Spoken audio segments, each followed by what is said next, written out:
20 साल से मैं ये कहता रहा हूँ कि राम कभी भी अयोध्या में पैदा नहीं हुए।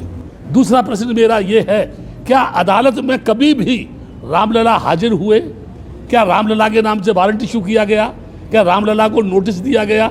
यदि ऐसा नहीं है, इस भारत की धरती पर हिंदू गणराज्य स्थापित करना चाहते हैं, मैं आपके मीडिया के माध्यम से कह रहा हूँ, उनके बाप के फरिश्ते भी इस देश की धरती पर हिंदू गणराज्य स्थापित नहीं कर सकते। मैं पूरे देश के लोगों से ये जानना चाहता हूँ, क्या वेदों में कहीं हिंदू शब्द है? क्या पुराणों में कहीं हिंदू शब्द है? कहीं गीता में कहीं हिंदू शब्द है? रामायण में कहीं हिंदू शब्द है? उपनिषद में कहीं हिंदू शब्द है? किसी भी एक जगह कोई भी इस देश का मनीषी, ब्राह्मण, इस देश का नेता, इस देश का कोई भी उच्च कोटि का आचार, शंकराचार्य ये बताए हिंदू शब्द आया कहाँ से? What is the means of Hindu?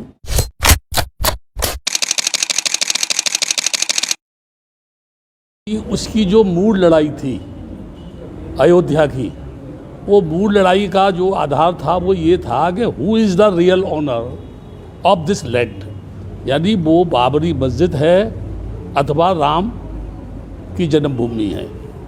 या मैं ये बताना चाहता हूँ, 20 साल से मैं ये कहता रहा हूँ कि राम कभी भी अयोध्या में पैदा नहीं हुए। लेकिन यहाँ एक समझने की चीज़ है कि भारत में बौद्धों का जनमत नहीं है और जो लोग आवाज़ उठाते हैं वो अबौद्ध हैं। इसीलिए मैं एक बात ये कह सकता हूँ कि हिंदूकरण की जो नीति है आरएसएस की, वो ये कहती है कि आप माने या ना माने, लेकिन हम मानते हैं कि आप हिंदू हैं। ठीक है। अब यहाँ प्रश्न ये है, मैंने कुछ समय पहले बोला था, सोशल मीडिया पर ही किसी पे बोला था कि रामलला सबके सामने बाबरी मस्जिद उस स्थल पर रखे गए। रामलला के मंदिर नहीं, उस जगह को ताला लगाया गया। बाद में वो ताला खोला गया। तो जब सब ये जानते हैं कि रामलला रखे गए, वहाँ ताला लगाया गया, बाद में वो ताला खोला गया, और इसी बात को लेकर के जब मंडल कमीशन लागू हुआ तो अडवाणी जी ने एक रथ यात्रा निकाली राम रथ लेकर के, और उनका कहना था कि रामलला हम वहीं आएंगे और राम मंदिर बनाएंगे। उसका प्रचार प्रसार किया गया। यहाँ एक प्रश्न है, ऐतिहासिक दृष्टि से आज तक कोई ये भी सिद्ध नहीं कर सका ऐतिहासिक दस्तावेजों के आधार पर कि रियल में वो राम जन्मभूमि है। अयोध्या जो है वह जो है मृणाल माता, जो बौद्ध धर्म के अंदर प्रसिद्ध जो है वो श्रावस्ती नरेश की पत्नी थी, और वही का प्रसिद्ध कवि अश्वघोष महायान का अयोध्या का ही रहने वाला था। श्रावस्ती नरेश ने जब नरसंहार की वो बात कही थी ब्राह्मणों ने, तो वहाँ पर जो है जानवरों की हत्या की जाती थी। तथागत बुद्ध एक भेड़ के बच्चे को लेकर गए और उन्होंने वहाँ कहा कि राजन, नरसंहार करने से यदि आदमी को सुख मिलता है, स्वर्ग मिलता है, तो मैं ये चाहूँगा कि सबसे पहले आप मेरा ही मर्डर करें। तब राजा ने घोषणा की कि मेरे राज्य में किसी की हत्या नहीं होगी, और वो क्या बना? अयोध्या बना, जहाँ कोई योद्धा नहीं हो। अवध बना, जिसका मतलब है जहाँ किसी का वध नहीं हो। वास्तविक दृष्टि से देखा जाए तो राम की जन्मभूमि थाईलैंड में है, सारी दुनिया ये जानती है। लेकिन ये चीज़ एक बहुत महत्वपूर्ण बता रहा हूँ, जो पुष्पमित्र शुंग भिक्षुओं का कत्ल करने के बाद राजा बृहदत्त, जो बौद्धों का अंतिम राजा था, उसकी हत्या करने के बाद एड़ी चोटी का जोर ब्राह्मणों ने लगाया इस भारत की धरती पर हिंदू गणराज्य स्थापित करने के लिए, फिर से ब्राह्मणी संस्कृति को थोपने के लिए। लेकिन 2,500-3 हज़ार वर्ष होने के बावजूद भी पूर्ण रूपेण वो जो सफल नहीं हो सके। 84,000 बुद्ध विहारों को तोड़ा गया, नालंदा विश्वविद्यालय तोड़ा गया, तमाम चीज़ें दो ध्वस्त किया गया। और आज भी यानी पूरे देश का अगर सर्वे किया जाए तो जहाँ जहाँ बौद्धों के अवशेष है, वहाँ कोई न कोई हिंदू संस्कृति का, ब्राह्मणी संस्कृति का कोई न कोई प्रतीक मिलेगा। तब प्रश्न ये पैदा होता है, बौद्धों के अवशेष स्थल पर ये हिंदू प्रतीक कैसे पहुँचा? इसका मतलब ये है जानबूझकर उसको स्थापित किया गया और इसको विवाद का एक केंद्र बनाया गया। मैं एग्जाम्पल देता हूँ, भद्रावती की लेनी हो, बुद्ध लेनी, वहाँ बताते हैं 5 पांडव हैं। नासिक में जाएंगे जहाँ वो बुद्ध लेनी है वहाँ बताते हैं ये पांडव लेनी है। बुद्ध के आगे महाबोधि बिहार में जाएंगे, जब टेम्पल में घुसेंगे तो लेफ्ट साइड में भगवान बुद्ध की 5 मूर्तियाँ हैं, कहते हैं ये 5 पांडव हैं। मेरी समझ में ये नहीं आता कि भद्रावती हो, नासिक हो या बोध गया हो, हर जगह 5 पांडव गए थे जो है, जिनके वहाँ अवशेष मौजूद मिलते हैं। एक प्रश्न और ज़्यादा महत्वपूर्ण बता रहा हूँ मैं, अदालत ने कोई टिप्पणी की, मैं ये नहीं कह रहा कि अदालत ने फैसला क्या दिया, मेरा उससे कोई लेना देना नहीं है, वो अदालत का काम है। लेकिन मैं स्वतंत्र भारत की धरती पर रहता हूँ, मुझे मेरी बात कहने का हक है, और वो हक ये है कि जिन अदालतों के जजों ने ये कहा था कि यहाँ फैसले भावनाओं पर नहीं दस्तावेजों के आधार पर होता है, और वही वो फैसला भावनाओं के आधार पर हुआ, ये मेरी समझ में नहीं आ रहा है। ये उनके उच्चतम अदालत के जजों का फैसला है, उनका सोच है, उनका विचार है, किस दृष्टि से, किस कानून की दृष्टि से उन्होंने फैसला किया, ये वही लोग इसकी सही बात कह सकते हैं। मैं तो इस संबंध में कुछ जानता नहीं, लेकिन एक बात जरूर कह रहा हूँ, राम जन्मभूमि में जितने भी अब अवशेष निकल रहे हैं वह सारे के सारे बौद्धों के अवशेष निकल रहे हैं। तब मेरा प्रश्न ये है कि राम की जन्मभूमि में राम के अवशेष क्यों नहीं, और जब राम के अवशेष नहीं हैं तो उसको बौद्ध नगरी मानने से इस देश को क्या ऐतराज है। बल्कि मैं ये कहूँगा कि जो प्रधानमंत्री विदेशों में जाकर ये कहता है मैं बुद्ध भूमि से आया हूँ, मैंने तुमको बुद्ध दिया है, मैं उस प्रधानमंत्री से जानना चाहता हूँ कि वह प्रधानमंत्री इस भारत की बुद्ध भूमि को राम जन्मभूमि किस आधार पर बनाना चाहता है, या राम का मंदिर किस आधार पर बनाना चाहता है। ये एक प्रश्न, विचारणीय प्रश्न है। ये पूरे देश में लॉकडाउन है, मंदिर बंद है, मस्जिद बंद है, गिरजा बंद है, गुरुद्वारे बंद है, सब जगह ताला लगा हुआ है, यानी भगवान के मंदिर में भी ताला लगा है। और हमारे देश के 33 करोड़ देवता, इस सृष्टि का मालिक भगवान स्वयंभू जो है चुप है, मौन है। तो मैं समझता हूँ कोरोना वायरस से कहीं वो भी भयभीत तो नहीं है। अगर वो भयभीत है तो मैं कैसे उसको मानूँ कि वो भगवान है। दूसरा प्रश्न मेरा ये है, क्या अदालत में कभी भी रामलला हाजिर हुए? क्या रामलला के नाम से वारंट इशू किया गया? क्या रामलला को नोटिस दिया गया? यदि ऐसा नहीं है तो ये किस तरीके के आधार पर उनको वहाँ यानी वो विराजमान हो गए। तीसरी चीज़ मैं ये कहना चाहता हूँ, भारत की धरती को कहीं भी खोदा जाए उसमें बुद्ध निकलता है, बुद्ध का अवशेष निकलता है, और कुछ नहीं निकलता है। कृष्ण भूमि है, वो भी बुद्ध भूमि है। भूतेश्वर से लेकर मथुरा में कलटरी तक 27 भव्य बुद्ध विहार थे, बहुत बड़े बड़े बुद्ध विहार थे। आज खोदा जाए तो वहाँ बुद्ध विहार निकलेगी। यहाँ एक प्रश्न है, बुद्ध की मूर्ति को तेलिया बाबा बनाया जा रहा है, बुद्ध की मूर्ति को विष्णु बनाया जा रहा है, बुद्ध की मूर्ति को विकृत किया जा रहा है। और कारण क्या है? हमारे देश का भिक्षु नपुंसक है, हमारे देश का भिक्षु जो है डरपोक है, भयभीत है, क्योंकि उसमें नैतिकता की ताकत नहीं है, उसके अंदर चरित्र नहीं है, उसमें सत्य के प्रति जूझने की हिम्मत नहीं है, वो मौत से डरता है। बुद्ध ने कहा जिसने मौत का साक्षात्कार कर लिया वो जिंदगी में भय मुक्त हो गया, अब उसके सामने कोई भी भय उत्पन्न नहीं कर सकता है। मैं ये कह रहा हूँ, एड़ी चोटी का जोर लगा करके हमारे देश का पूरा हिंदू समाज जहर उगल रहा है बेलगाम घोड़ों की तरह से। वो सड़क की अनैतिकता पर दौड़ रहा है, धर्म को अधर्म कह रहा है, भिक्षुओं को गालियां दे रहा है। वो रामदेव जो एक बहुत बड़ा व्यापारी है वो उपदेश दे रहा है, जिनको ये पता नहीं कि योग की परिभाषा क्या है। मैं यहाँ ये बताना चाहता हूँ कि जो लोग भी इस भारत की धरती पर हिंदू गणराज स्थापित करना चाहते हैं, मैं आपके मीडिया के माध्यम से कह रहा हूँ, उनके बाप भी, उनके बाप के फरिश्ते भी इस देश की धरती पर हिंदू गणराज स्थापित नहीं कर सकते।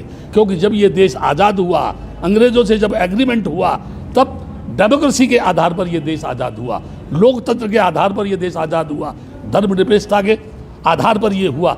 मैं पूरे देश के लोगों से ये जानना चाहता हूँ, क्या वेदों में कहीं हिंदू शब्द है? क्या पुराणों में कहीं हिंदू शब्द है?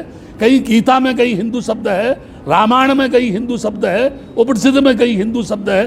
किसी भी एक जगह कोई भी इस देश का मनीषी, ब्राह्मण, इस देश का नेता, इस देश का कोई भी उच्च कोटि का आचार, शंकराचार्य ये बताए हिंदू शब्द आया कहाँ से, what is the means of Hindu, what is the difference, यानी हिंदूज एंड अदर कम्युनिटीज जो है। मैं ये बताना चाहता हूँ, केवल डॉक्टर अंबेडकर के संविधान को ये सीधा सीधा नहीं बदल सकते, क्योंकि उस समय इनके पास कोई अंबेडकर नहीं था जो भारतीय संविधान की रचना करता। इस समय भी इनके पास कोई ऐसा मनीषी नहीं है जो संविधान को बदल दे। इसलिए ये राम मंदिर जो है, ये राम मंदिर के माध्यम से हिंदू गणराज्य लाने की कोशिश कर रहे हैं, लेकिन ये भूल गए जब 60 वर्ष की कांग्रेस सड़क पर आ सकती है तो इनके फरिश्तों को भी सड़क पर भीख मांगने से कोई रोक नहीं पाएगा। मैं यहाँ एक बात कहना चाहता हूँ, बड़े बड़े शहंशाह, बड़े बड़े सूफी, यानी हजरत आदम नबी से नीचे जमी के चल बसे थे, नूह किस्ती मान बल्ला यार वो भी चल बसे, जिनका जमी पे था लश्कर व फौजो सिया, दिल के अरमा दिल में रहे यार वो भी चल बसे। आज हम उनके चलने का करते हैं भैया, लोग कल हमसे कहेंगे यार वो भी चल बसे। बड़े बड़े राजा महाराजा, औरंगजेब हुआ या अन्य राजा हुए जो तलवार के बूते पर शासन करना चाहते थे, सिकंदर हो या कोई और हो, मर गए, ज़मीन पर दफन हो गए, उनकी भी कामना पूरी नहीं हुई। तो ये आरएसएस के लोग, ये बजरंग दल के लोग, ये शिवसेना के लोग और चंद ये इस समय नकाबपोश जो नेता है जो पूरे देश को बेचना चाहते हैं, रेल बेच रहे हैं, ये जो है बैंकों को बेचना चाहते हैं, हवाई अड्डों को इन्होंने बेच दिया, ये सारे मुल्क को बेच करके जब बेच देंगे तो ये व्हाट विल बी, यानी what will the do on the land of India, क्या करेंगे इस देश में, क्या करना चाहते हैं ये। इनका मकसद है एनी हाउ ब्राह्मणी संस्कृति को भारत की धरती पर स्थापित करना। अब वो जमाना नहीं है जब कोई पुष्प सिंह भिक्षुओं का कत्ल करेगा। डॉक्टर अंबेडकर ने बुद्धिज्म को स्वीकार करके एक ऐसी यानी शैली, ऐसी फिलॉसफी, ऐसी भाषा, ऐसी वाणी, ऐसा दर्शन लोगों को बीच में दे दिया है। ज्यों ज्यों लोग डॉक्टर अंबेडकर को पढ़ेंगे, त्यों त्यों इस देश में बगावत करने वाले लोगों की संख्या बढ़ेगी।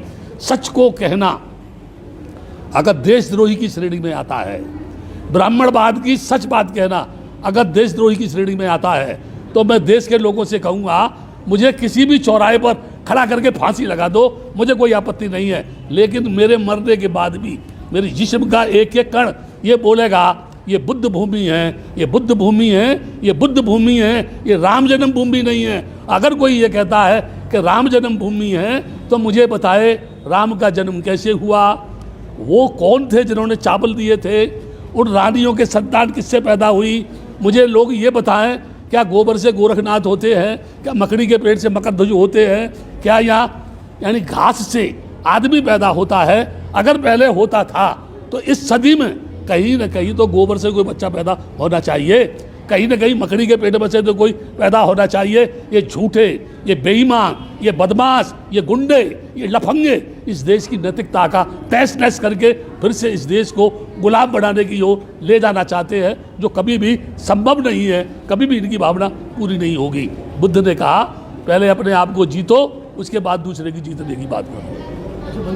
5 तारीख से तो निर्माण कार्य भी चालू हो जाएगा, ऐसे समय हम बौद्धों को क्या करना चाहिए?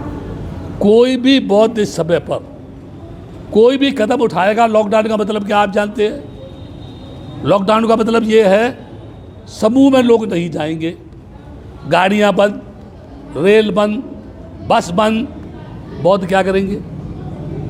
क्या आप ये सोचते हैं कि धरना प्रदर्शन करके ये बौद्धों की बात सुन ली जाएगी? यानी पूरी दुनिया जानती है कि बुद्ध के आगा महाबोधि बिहार बौद्धों का है। पूरा त्रिपिटक कहता है कि अयोध्या जो है साकेत नगरी के नाम से जानी जाती है। ये कह रहे हैं ये राम मंदिर है, और कह नहीं रहे हैं, उन्होंने उस जगह बाबरी मस्जिद को तोड़ करके राम मंदिर बनाने की शुरुआत कर दी। यहाँ एक प्रश्न है, जब वहाँ बाबरी मस्जिद थी ही नहीं तो आपने मुसलमानों को 5 एकड़ जमीन देने की घोषणा क्यों की?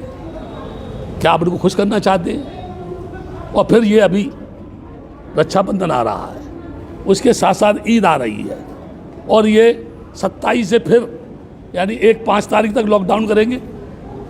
ये लॉकडाउन का मतलब क्या है? कोई भी आदमी किसी भी प्रकार की सरकार के खिलाफ बगावत नहीं कर सकता है, और वो जो चाह रही है उसे वो करेंगे। लेकिन मैं एक बात बता रहा हूँ, ये कुछ भी कर ले, ये सफल नहीं है। मंदिर बना ले, ठीक है ना, मंदिर बना ले। ये अभी भी किसी ने कहा, मैं कह रहा हूँ इस बात को, जितने भी मंदिर हैं भारत की धरती पर, अगर उनके पुजारियों को वेतन के अलावा जो भी फंड है वहाँ, अगर पूरा फंड ये सरकार ले ले तो 130 करोड़ लोगों की समस्या का समाधान हो सकता है। लेकिन ये ऐसा नहीं करेंगे, क्योंकि मंदिर के नाम पे तो भड़काते हैं, ये मजहब के नाम पे तो लड़ाते हैं ना। इसलिए ये नहीं चाहेंगे। आप मुझे बता दीजिए, जिस भगवान को कभी देखा नहीं, जिस भगवान से कभी बातचीत नहीं हुई, जो भगवान कभी आया नहीं, जिस भगवान को पूर्वजों ने नहीं देखा, लोगों के बाप दादों ने नहीं देखा, और ये कह रहे हैं कि वो है, कहाँ है, किस जगह है। और फिर अंत में कहता हूँ, जब आदमी ही दुनिया में नहीं रहेगा तो फिर भगवान को मानेगा कौन, इन मंदिरों में जाएगा कौन, इनकी पूजा कौन करेगा, इनको चढ़ावा कौन देगा। तो आवश्यकता मंदिर बनाने की नहीं, आवश्यकता आदमी के जीवन को बनाने की है, आदमी के जीवन को सुखी बनाने की है, लोगों को अच्छी शिक्षा देने की है, लोगों को अच्छी टेक्निकल एजुकेशन देने की है, लोगों की बेरोजगारी की समस्या हल करने की है, लोगों को नौकरी देने की है, नारी को पढ़ाने की, आगे बढ़ाने की है, उसकी नैतिक यानी शिक्षा के माध्यम से उसके चरित्र का निर्माण करने की है। तब जाकर के इस देश का भला होगा। एक तरफ कहते हैं बेटी बचाओ, दूसरी तरफ बेटी के साथ बलात्कार होता है। एक तरफ कहते हैं भारत माता की जय हो, और वही भारत माता की छाती पर नारियों का हनन किया जाता है, चरित्र हनन किया जाता है। ऐसा क्यों?